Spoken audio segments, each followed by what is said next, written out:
दोस्तों, इंसान जब भी कोई अपराध करने जाता है तो अपराध करने से पहले वह तरह तरह के खतरनाक मंसूबों को अंजाम देने के लिए और प्लान बनाता है। उसी के तहत अपने बुरे काम को अंजाम देता है, लेकिन वह नहीं सोच पाता कि आखिर इस बुरे काम का एक नतीजा हमारी चलकर सामने क्या आएगा।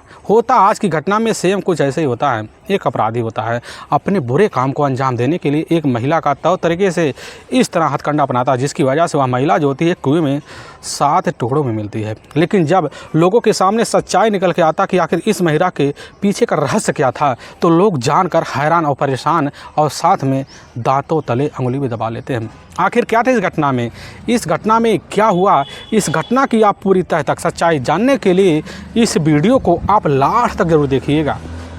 नमस्कार दोस्तों, मैं प्रदीप कुमार आपको इस क्राइम ऐसे कैसे चैनल पर मैं स्वागत करता हूं। दोस्तों आज की यह जो सच्ची घटना है, यह घटना सुनाने से पहले मैं आपसे एक छोटा सा रिक्वेस्ट करना चाहता हूं, क्योंकि आप अगर इस चैनल पर नए हो और पहली बार हो तो एक बार जाकर अपने इन्हीं प्यारे हाथों से आप इस चैनल को लाइक और सब्सक्राइब और शेयर ज़रूर करें, ताकि आपकी वजह से इम्पोर्टेंट होने के नाते यह जो वीडियो है आज काफ़ी लोगों तक पहुँचाया जा सके। और इसके लिए हम आपके तहे दिल से शुक्रगुजार रहेंगे। और साथ में आज जहाँ से आप वीडियो देख पा रहे हैं उस स्थान का नाम और अपना नाम भी कमेंट बॉक्स में ज़रूर डाल दीजिएगा, ताकि आपका नाम कल की वीडियो में बड़े प्यारे लफ्ज़ों में हम ले पाएँ।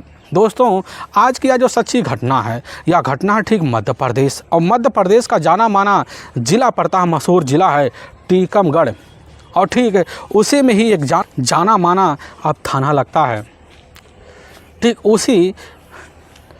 उसी में ही एक जाना माना थाना लगता है अब चदेरा। उसी चदेरे का एक जाना माना गांव है मैलवारा। उसी गांव के रहने वाले होते हैं फूल सिंह यादव के परिवार में उनकी अपनी पत्नी होती है इधर लौंगश्री। लेकिन उनके टोटल 2 ही बच्चे होते हैं, जिसमें एक बेटा और एक बेटी होता है। बेटे का नाम होता है और दीपक यादव, और बेटी का नाम होता है रचना यादव।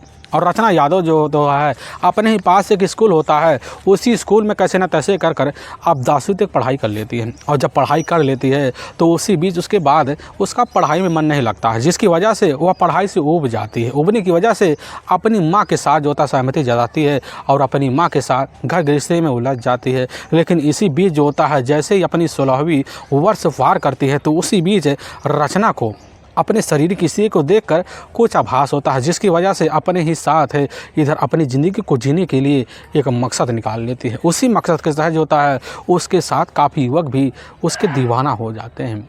अब आए दिन जो होता है पूरे गांव में उसके नाम की चर्चा हो जाती है, जिसकी वजह से फूल सिंह यादव जो होते हैं उसके चर्चा का नाम सुनकर काफ़ी ज़्यादा परेशान हो जाते हैं। अब उसी वक्त इधर फैसला लेते हैं कि हमें अपनी बेटी अब रचना की शादी करवा देना चाहिए।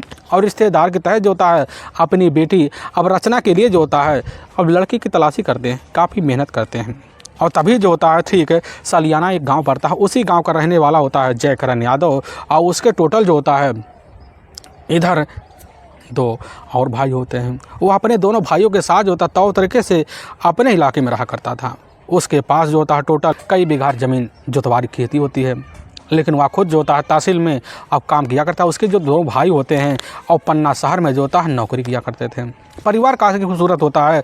अब जयकरण यादव का जो परिवार था खूबसूरत के जब बीतने लग जाता है तो इसी बीच जो होता है जाकर अब इधर रचना यादव शादी हो जाता है, और रचना के साथ खूबसूरत तरीके से अपनी ज़िंदगी जो होता है जयकरण बिताने लग जाता है। लेकिन जैसे बीतता है तो उसी बीच रचना टोटल 5 साल के अंदर अब 2 बच्चों की माँ बन जाती है। और परिवार में जब बच्चे बढ़ते हैं तो परिवार में खर्च भी बढ़ जाते हैं, जिसके बाद जयकरण और साथ में इधर खर्चे की वजह से रचना के बीच आए दिन झगड़े तकरार और कला आना शुरू हो जाते हैं। और कला की वजह से जयकरण परेशान हो जाता है अपनी पत्नी और इधर रचना का कभी कभी पिटाई कर दिया करता था, जिसकी वजह से रचना जो होती है अपना ससुराल हमेशा के लिए छोड़कर दोनों बच्चों को अपने पति के पास छोड़कर अपने ही मायके अपने भाई दीपक यादव के पास चली जाती है। और दीपक जो होता सारी परेशानी का कारण जान लेता, जिसकी वजह से अपनी बहन के ऊपर दबाव मारता कि अपने ससुराल चले जाओ। लेकिन पूरी तरह से जिद हार के बैठ जाती है, और जिद की वजह से इधर दीपक जो था अपनी बहन के सारे एक गलत की बात का जानकारी पा जाता है। जानकारी पाने की वजह से अपनी बहन को दाद देता है तो ससुराल चले। लेकिन इधर जो होती है पूरी तरह से वहाँ ठट बाट लाकर अपनी भाई के पास ही बैठ जाती है। लेकिन 2 साल जो होता कैसे न तैसे कर ताने बाने सुनते इधर जो होता रचना यादव का अपने भाई के घर में अब बीतता है। लेकिन दीपक जो होता है अपनी बहन का जमे रहना जो होता है देखकर काफ़ी ज़्यादा परेशान हो जाता है ताने बाने की वजह से, जिसकी वजह से अब अपनी बहन के लिए जो होता है रिश्ता देखता है। तभी दीपक के कुछ अपने रिश्तेदार होते हैं जो ठीक उत्तर प्रदेश का जाना माना एक ज़िला है झांसी, और ठीक उसी में टोड़ी एक फतेहपुर अब कस्बा भी लगता है। उसी कस्बे से जुड़ा हुआ एक महबा गांव पड़ता है। उसी गांव के रहने वाला होता है इधर शिवराज सिंह यादव। उसके परिवार में टोटल 10 बीघा जोताई ज़मीन होता है। उसका अपने एक बड़ा भाई होता है रघुराज, उसकी अपनी पत्नी भी होती है इधर ममता। अपने परिवार में खूबसूरत तरीके से इधर शिवराज सिंह यादव रहा करता था, लेकिन जैसे इधर दीपक के द्वारा शिवराज के बारे में पता चलता है तो दीपक जो होता है अपनी बहन की जो शादी होता है अब इधर जाकर शिवराज सिंह यादव से करा देता है। और शिवराज सिंह के जाकर रचना जो होती खूबसूरत तरीके से अपने ससुराल में रच बस डालती है और रहना शुरू कर देती है। और रहते रहते जब कुछ माह का वक्त बीतता है तो इसी बीच जो होता है रचना को आभास होता है कि परिवार काफ़ी ज़्यादा बड़ा है, अभी हमें रहना चाहिए, जिसकी वजह से आए दिन जो होता है घर में कला करा देती है, हमें अलग रहना चाहिए, जिसकी वजह से घर वाले वह कतई नहीं चाहते थे कि हमारा अपना भाई इस घर से अलग रहे। और इसी बीच रघुराज जो होता है अपने भाई को भी तरह समझाता है, लेकिन इधर जो होती जब पूरे घर की मोह माया को रचना समझ जाती है कि इधर अपने ही जेठ के ऊपर जो होता है अपने ही शोषण का झूठा मुकदमा जो होता है, जून के ही साल 2025 का महीना होता है, दूसरे हफ्ते का वक्त होता है, उसी में जाकर थाने में जो होता है अपने जेठ के ऊपर शोषण का मुकदमा दर्ज करवा देती है। और वहाँ से अपने भाई दीपक के पास आ जाती है। फिर इस केस की सुनवाई जो होता है सीधा का सीधा जाकर अब कोर्ट में पहुँच जाता है, जिसकी पेशी के लिए हर वक्त जो होता है अब इधर रचना को ठीक है झांसी के ही गरौठा कोर्ट में आना जाना होता है। आने जाने की वजह से अब झांसी में ही उस कोर्ट गरौठा कोर्ट में जाकर मुलाकात संजय पटेल से हो जाता है। संजय पटेल कोई और नहीं होता है बल्कि इधर महबा गांव का रहने वाला पूर्व प्रधान होता है। उसके परिवार में उसकी अपनी पत्नी होते हैं, उसका सबसे बड़ा बेटा जिसकी उम्र लगभग 20 साल के आसपास होता है। लेकिन इधर जो होता है पैरवी लगाने की वजह से बड़ी जल्दी मुलाकात जो होता है अब रचना से हो जाता है। दोनों एक दूसरे का समझना बूझना और जानना पहचाना शुरू कर देते हैं। लेकिन संदीप को एहसास हो जाता है कि रचना को अपनी पारिवारिक स्थिति जो होती है बड़ी भा रही है, जिसकी वजह से रचना का जो होता है अब दिल खोल कर इधर संजय मदद करना शुरू कर देता है। और इसी मदद की वजह से बड़ी जल्दी झुकाव जो होता है रचना का इधर जाकर अब संजय की तरफ हो जाता है। और दोनों के बीच जो होता है इधर प्रेम प्रसंग चालू हो जाता है। और दोनों जो होते हैं उसी वक्त सहमति जताते हैं। सहमति के तहत जो होता है इधर जाकर गुरदासपुर जो होता है उसी इलाके में एक कमरा लेता है और उसी में जो होता है इधर कैसे न तैसे कर सहमति जताते हुए रचना यादव को वहीं रहने का परमिशन दिलवा देता है। और रचना जो होती है इधर वहाँ जाकर अब लिव रिलेशन में संजय पटेल के साथ रहना शुरू कर देती है। और रहते रहते जब कुछ महीने का वक्त बीतता तो इसी बीच जो था संजय पटेल के परिवार में पूरी तरह से जानकारी फैल जाती है। उसकी पत्नी जो होता उसी समय बखेड़ा खड़ना शुरू कर, जिसकी वजह से आए दिन अब कला पड़ जाते। कला के बीच जो होता कई बार संजय पटेल और उसकी पत्नी और उसके बच्चे इधर संजय पटेल से झगड़े तकरार किया करते थे। और संजय जो होता दिल खोल कर इधर रहकर रचना का हर तरह से मदद करना भी शुरू कर देता है। धन जेवरात और साथ में कई सारे अभावों से वह ला दिया करता था। खुशियों को कोई अमीर रहता था लेकिन समय बीतने लग जाता है। लेकिन दूसरी तरफ जो होता है इसकी जो खबर होता है अब जाकर शिवराज यादव को लग जाता है। और जब खबर पाता है कि हमारी पत्नी जो होती है दुनिया में रह रही जीवन जी रही है तो उसकी वजह से शिवराज यादव को बड़ी दिक्कत मच, जिसकी वजह से काफ़ी सारे बीमारियों से जकड़ उठता है। और वह एक दिन ठीक जो अब जून के ही लास्ट हफ्ते में उसकी बेरहम तरीके से मौत हो जाती है। इस मौत के बाद जो होता है रचना को लगने लगता है कि हमारी ज़िंदगी जो था अब विधवा भरी हो जाएगी, लोग हमें विधवा के नाम से ताने देंगे। अब इन सब से मौके पर छुटकारा पाने के लिए वह प्लान बनाती है और अपने ही आने का समय का इंतजार करती है। तभी एक दिन शाम का जब टाइम होता है संजय पटेल पहुंचता है तो उसी के सामने कह बैठती है कि हमें जो था अब तुम्हारे नाम का सिंदूर अपनी मांग में चाहिए, क्योंकि हम जो था विधवा भरी ज़िंदगी इस इलाके में नहीं जी सकते। संजय पटेल जब सुनता है उसके नीचे जो पैर होता है, जो ज़मीन होता है, ऐसा लगता खिसक गया था। वह सोचकर परेशान हो जाता है, कहने लग जाते कि हमें अब तुमसे शादी नहीं करना है, क्योंकि पता है कि हमने तुम्हारे लिए कोई भी जीवन जीने का कसर नहीं छोड़ा। हर समय तुम्हारा हर मदद करने को हमने हामी भरी और मदद भी की। धन दौलत यहाँ तक जेवरात से तुम्हें लाद मिला कि तुम्हें किस चीज़ की कमी है। लेकिन इसी बात को लेकर जो होता है वहाँ हट लगाते हुए रचना बैठ जाती है, कहीं तीर लग जाती है कि हमें सिंदूर सिर्फ तुम्हारे नाम को चाहिए। और इसी बात को लेकर अब जो होता है हर दिन इधर संजय पटेल और रचना यादव के बीच झगड़े तकरार शुरू हो जाते हैं। जब कभी भी संजय जो होता कमरे पर पहुँचता तुरंत जो होता बखेड़ा इसी नाम लेकर खड़ा कर दी, इसकी वजह से आए दिन कला बन जाते हैं। और इसी कला से अब जो होता है जल्द छुटकारा पाने के लिए अब संजय पटेल जो होता हमेशा हमेशा के लिए इधर रचना यादव को रास्ते से हटाने के लिए प्लान बना लेता है। और तभी जो होता है संजय पटेल का एक अपना करीबी दोस्त होता है संदीप पटेल, और साथ में संदीप पटेल का एक करीबी दोस्त होता है प्रदीप अहिरावत। संजय पटेल का जो दोस्त होता है इधर संदीप पटेल एक खूंखार अपराधी होता है, क्योंकि साल 2022 में शुरुआती जो महीना उसी महीने में एक महिला की हत्या के आरोप में वह जेल के सलाखों के पीछे पहुंच गया था। तभी उसका मुलाकात प्रदीप अहिरावत से हो जाता है। बात हो जाता है इधर जो होता संदीप पटेल बिजली कस्बे का रहने वाला होता है, और इधर बिजली कस्बे में पहुंचता दोस्त से मुलाकात करता, मुलाकात करने के अपने प्लान की सारी जानकारी जो होता है दोनों को दे बैठता है। और इधर कुछ पैसे की लालच में जो होता है संदीप पटेल और साथ में प्रदीप अहिरावत जो होता है अपने रास्ते से हटाने के लिए प्लान बना लेते हैं, और तीनों प्लान बनाना शुरू कर देते हैं। लेकिन तब तक जैसे ही अब 6 अगस्त साल 2025 का वक्त होता है, अचानक रचना यादव की तबीयत काफ़ी ज़्यादा ख़राब है, जिसकी वजह से प्राइवेट अस्पताल में भर्ती हो जाती है। अब इलाज तौर तरीके से लेकिन 2 दिन का जब वक्त बीतता है और बीतने के बाद जो होता है इधर जैसे ही अब संजय पटेल को पता लगता है कि डिस्चार्ज कराने के लिए हमें अस्पताल जाना पड़ेगा, और अस्पताल ठीक जो होता है 8 अगस्त को पहुंचता है।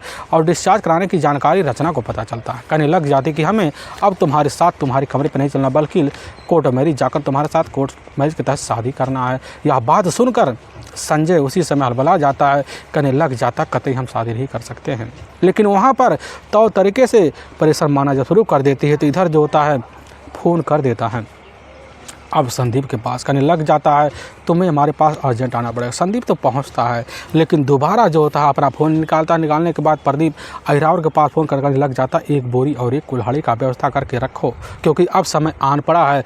लेकिन जैसे ही 8 अगस्त का दिन होता है, शाम का 5 बजे के आसपास का टाइम होता है, अपना कार लेकर जो होता है ठीक अस्पताल के सामने खड़ा हो जाता है, और उसी कार में जाकर इधर जो होती है रचना अब बैठ जाती है। लेकिन जो ड्राइवरी सीट होता है उस सीट को इधर जाकर खुद जो होता है संदीप संभाल लेता है। और संदीप कार चलाते चलाते कुछ दूर जब लेकर पहुंचता है और जैसे ही इधर मऊ रानीपुर हाईवे पहुंचते हैं तो वहीं पर एक शराब का ठेका होता है। उसी ठेके पर प्रदीप अहिरावत खड़ा होता है, वही सब सामान लेकर और सामान जो होता है ले जाकर डिग्गी में डाल देता है। फिर आकर वह भी अगली सीट पर इधर संदीप के पास बैठ जाता है, और कार चलाते चलाते इधर जो होता है तीनों मिलकर कार में कुछ नशाखेड़ी करना, जिसकी वजह से तीनों को उसी वक्त नशा हावी हो जाता है। और तभी प्रदीप जो होता है उस समय रचना से कह बैठता है कि तुम्हारी शादी कतई जो होता है संजय से ना हो पाएगी, इस बात को लेकर तुम्हारे अंदर कोई खुशी ना हो। लेकिन जैसे इस बात की जानकारी पाती है रचना उसी वक्त संजय से पूछताछ करना शुरू कर देती है, और इसी बात को लेकर तीनों में भी